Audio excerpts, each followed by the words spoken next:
गणेशाय नमः। श्री जानकी वल्लभो विजयते। श्रीमद् वाल्मीकि रामायण का 76वां सर्ग। श्री राम का वैष्णव धनुष को चढ़ाकर अमोघ बाण के द्वारा परशुराम के तप प्राप्त पुण्य लोगों का नाश करना तथा परशुराम का महेंद्र पर्वत को लौट जाना। दशरथ नंदन श्री रामचंद्र जी अपने पिता के गौरव का ध्यान रखकर संकोचवश वहां कुछ बोल नहीं पा रहे थे, परंतु परशुराम जी की उपयुक्त बात सुनकर उस समय वे मौन न रह सके। उन्होंने परशुराम जी से कहा, भृगुनंदन ब्राह्मण, आपने पिता के ऋण से उऋण होने की, पिता के मारने वाले का वध करके वैर का बदला चुकाने की भावना लेकर जो क्षत्रिय संहार रूपी कर्म किया है, उसे मैंने सुना है। हम लोग आपके उस कर्म का अनुमोदन करते हैं। भार्गव, मैं क्षत्रिय धर्म से युक्त हूँ, तो भी आप मुझे पराक्रमहीन और असमर्थ सा मानकर मेरा तिरस्कार कर रहे हैं। अच्छा, अब मेरा तेज और पराक्रम देखिए। ऐसा कहकर शीघ्र पराक्रम करने वाले श्री रामचंद्र जी ने कुपित हो परशुराम के हाथ से वह उत्तम धनुष और बाण ले लिया। उस धनुष को चढ़ाकर श्री राम ने उसकी प्रत्यंचा पर बाण रखा। फिर कुपित होकर उन्होंने परशुराम जी से इस प्रकार कहा, रघुनंदन राम, आप ब्राह्मण होने के नाते मेरे पूज्य हैं तथा विश्वामित्र जी के साथ भी आपका संबंध है। इन सब कारणों से मैं इस प्राण संहारक बाण को आपके शरीर पर नहीं छोड़ सकता। राम, मेरा विचार है कि आपको जो सर्वत्र शीघ्रता पूर्वक आने जाने की शक्ति प्राप्त हुई है, उससे अथवा आपने अपने तपोबल से जिन अनुपम पुण्य लोगों को प्राप्त किया है, उन्हीं को नष्ट कर डालूं, क्योंकि अपने पराक्रम से विपक्षी के बल के घमंड को चूर कर देने वाली ये दिव्य वैष्णव बाण जो शत्रुओं की नगरी पर विजय दिलाने वाला है, कभी निष्फल नहीं जाता है। उस समय उस उत्तम धनुष और बाण की धारण करके खड़े हुए श्री रामचंद्र जी को देखने के लिए संपूर्ण देवता और ऋषि ब्रह्मा जी को आगे करके यहाँ एकत्रित हुए। गंधर्व, अप्सराएं, सिद्ध, चारण, किन्नर, यक्ष, राक्षस, नाग भी उस अत्यंत अद्भुत दृश्य की ओर देखने के लिए वहां पहुंचे। जब श्री रामचंद्र जी ने वह श्रेष्ठ धनुष हाथ में ले लिया, उस समय सब लोग आश्चर्य में जड़वत हो गए। परशुराम जी का वैष्णव तेज निकलकर श्री रामचंद्र जी में मिल गया, इसीलिए वे वीरहीन हुए।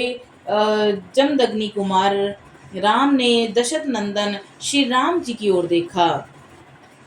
तेज निकल जाने के से वीरहीन हो जाने के कारण जड़वत हुए जमदग्नि कुमार परशुराम ने कमल ने श्री राम से धीरे धीरे कहा, रघुनंदन, पूर्व काल में मैंने कश्यप जी को जब तक ये पृथ्वी दान की थी, तब उन्होंने मुझसे कहा था, तुम्हें मेरे राज्य में नहीं रहना चाहिए।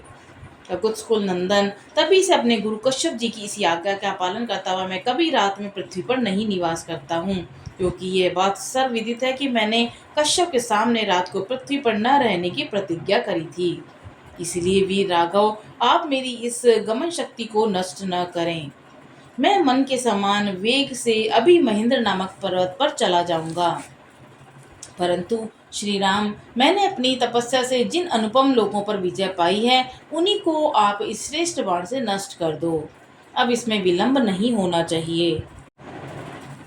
शत्रुओं का संताप देने वाले वीर, आपने जो इस धनुष को चढ़ा दिया, इससे मुझे निश्चित रूप से ज्ञात हो गया है कि आप मधु दैत्य को मारने वाले अविनाशी देवेश्वर विष्णु ही हैं। आपका कल्याण हो।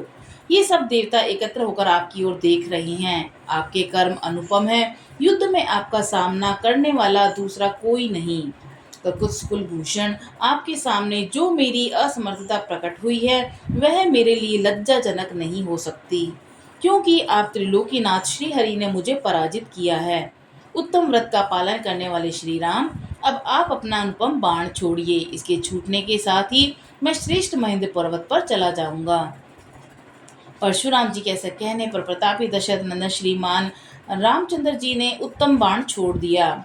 अपनी तपस्या द्वारा उपार्जित किए हुए पुण्य लोगों को श्री रामचंद्र जी के चलाए हुए उस बाण से नष्ट हुआ देकर परशुराम जी शीघ्र ही उत्तम महेंद्र पर्वत पर चले गए, और उनके जाते ही समस्त दिशाओं में और उपदिशाओं का अंधकार दूर हो गया। उस समय ऋषियों सहित देवता उत्तम आयुषधारी श्री रामचंद्र जी की भूरी भूरी प्रशंसा करने लगे। तदंतर दशरथ जी ने श्री राम से जगदग्नि कुमार परशुराम का पूजन किया, और उनसे पूजित और प्रभावशाली परशुराम दशरथ कुमार श्री राम की परिक्रमा करके अपने स्थान को चले गए। इस प्रकार श्री वाल्मीकि निमित्त आश्रमण आदि काव्य के बालकांड में 76वां सर्ग पूरा हुआ। 77वां सर्ग।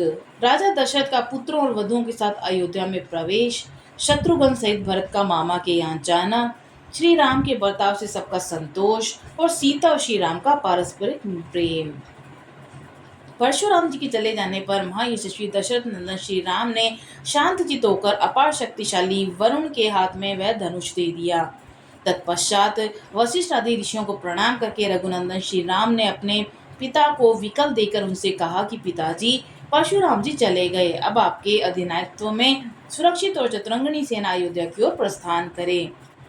श्री राम जी के वचन सुनकर राजा दशरथ ने अपने पुत्र रघुनाथ जी को दोनों भुजाओं में खींचकर छाती से लगा लिया और उनका मस्तक सूंघा। परशुराम जी चले गए, ये सुनकर राजा दशरथ को बड़ा हर्ष हुआ। वे आनंद मग्न हो गए। उस समय उन्होंने अपना और अपने पुत्र का पुनर्जन्म हुआ माना। उसके बाद उन्होंने सेना को नगर की ओर कूच करने की आज्ञा दी। वहां से चलकर बड़ी शीघ्रता से वे अयोध्यापुरी में जा पहुंचे। उस समय उस पुरी में सब और ध्वजा पताकाएं फहरा रही थी। सजावट से नगर की रमणीयता बढ़ गई थी और भांति भांति के वाद्यों की ध्वनि से सारी अयोध्या गूंज उठी थी। सड़कों पर जल का छिड़काव हुआ था, जिससे पुरी की सुरमय शोभा बढ़ गई थी। यत्र तत्र ढेर के ढेर फूल बिखरे हुए थे। पूर्ववासी मनुष्य हाथों में मांगलिक वस्तुएं लेकर राजा के प्रवेश मार्ग पर प्रसन्न मुख होकर खड़े थे। इन सब से भरी पूरी और भारी जन समुदाय से अलंकृत हुए अयोध्यापुरी में राजा ने प्रवेश किया। नागरिकों तथा पूर्ववासी ब्राह्मणों ने दूर तक आगे जाकर महाराज की आगवानी की।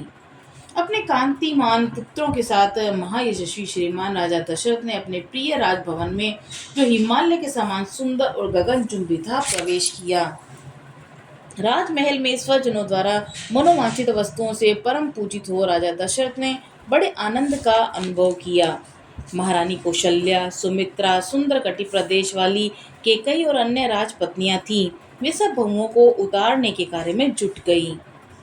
तदंतर राजपरिवार की उन स्त्रियों ने परम सौभाग्यवती सीता, यशस्विनी उर्मिला, कुशध्वज की दोनों कन्याओं मांडवी और श्रुतकीर्ति की सवारी से उतारा और मंगल गीत गाती हुई सब वधुओं को घर में ले आई।